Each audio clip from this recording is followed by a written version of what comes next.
first thing that comes to my mind is tending to God's presence means I am casting my sights on the person across from me.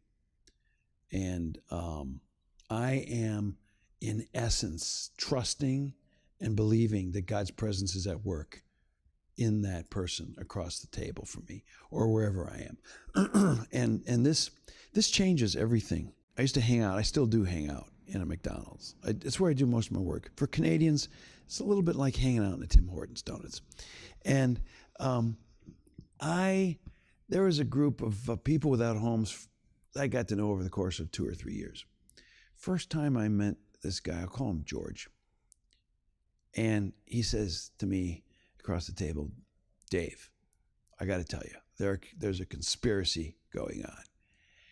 And Obama, who used to be president of the United States, in case some of you forgot, Obama is in conspiracy with Mars. And he's putting chips in our brains.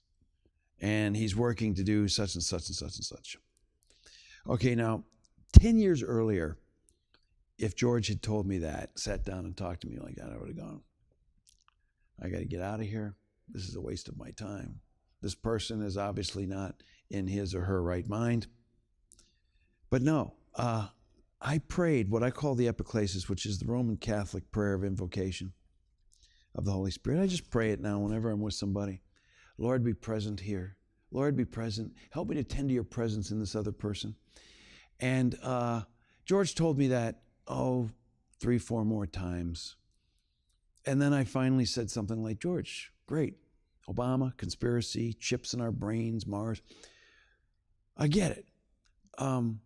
But what's happening today in your life? And George looked at me and go, what? Yeah, what's going on with you? And why does this bother you so much? And a space was opened up. I developed a 2-year friendship with George. And George is painted in my house before we moved from that place. And George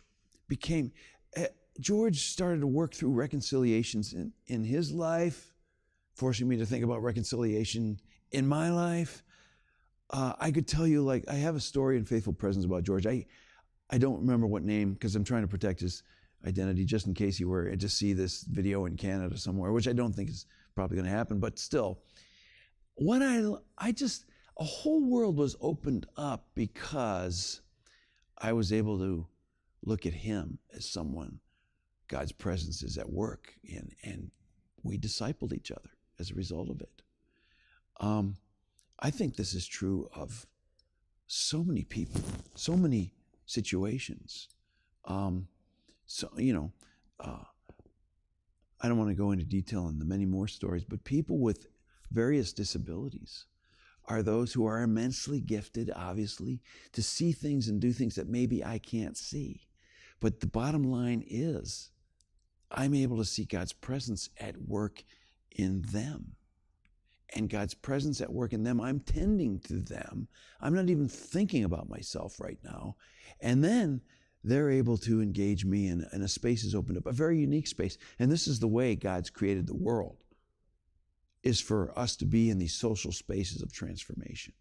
Luke chapter 10, when Jesus sends the 70 out, and he tells them to go sit around at tables, and then he says something like this, find a person of peace, put your peace upon them, is I think the actual Greek words. Don't hold me to that, but it's something like that. I was just reading it yesterday. I wish I had made notes about it. But it's that idea that you are taking something, it's like this, you are casting your eyes and putting your presence on them, and a space is opened up, and it's peace, and it's that place that God can work to change the world and can change you. Maybe more importantly, you than the other person you're with, but God will do the work. Right. Yeah. Often we go in with this idea of changing the other person or seeing a certain result outside of ourselves, but you're saying that a lot of God's work has to do with us as Yes. well. But it's only when we take our eyes off ourselves that we open up space for Yeah, that. this is the bad habits of North American white people. We're both white, so I can throw us under the bus, but we're so interested in getting something done, and we think we know what needs to get done, and we think if we don't do it, nobody else will. All of these are just bad habits that prevent God from entering this space and doing something so we can participate in what he's doing.